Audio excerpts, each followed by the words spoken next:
हैदराबाद के क़दीमी ॻोठ बावल ज़ोन में सक़ाफ़ती ॾियारे के हवाले से वॾेरे सिकंदर थेबे तरफ़ां हर साल जियां हिन साल भी सक़ाफ़ती मेलो लगायो वियो आहे।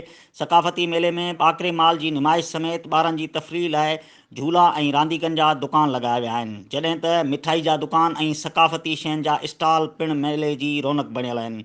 सक़ाफ़ती मेले में भलन डगन की गू पिणु थी, जंहिंमें लाड़ ऐं उतर के भलन डगन के शौक़ीननि शिरकत कई। उन खां अलावा सिंध की सक़ाफ़ती रांदि मल्ह जो मलाखड़ो पिणु थियो, जंहिंजो इफ़्तिताह DSP मुजाहिद शाह, डायरेक्टर VISP परवेज़ तुर्क, वॾेरो सिकंदर थेबो ऐं ॿियनि कयो। मलाखड़े में पहिरें जोड़ जे मल्ह पहलवान ग़ुलाम हुसैन पठान, राशिद खटियाण, मुबारक मल्हा, फ़िदा पठान ऐं ॿियनि पंहिंजे मल्ह पहलवाननि सां मुक़ाबिलो कयो। फ़िदा हुसैन पठान ऐं ग़ुलाम हुसैन पठान पंहिंजे हरीफ़नि खे मल्हूं दसे वाह वाह कराई ऐं ख़ूब दाद ऐं इनाम हासिल कयो। मेलो 3 ॾींहं जारी रहंदो, जंहिंमें सूफ़ियाणे राग जी महफ़िल पिणु थींदी।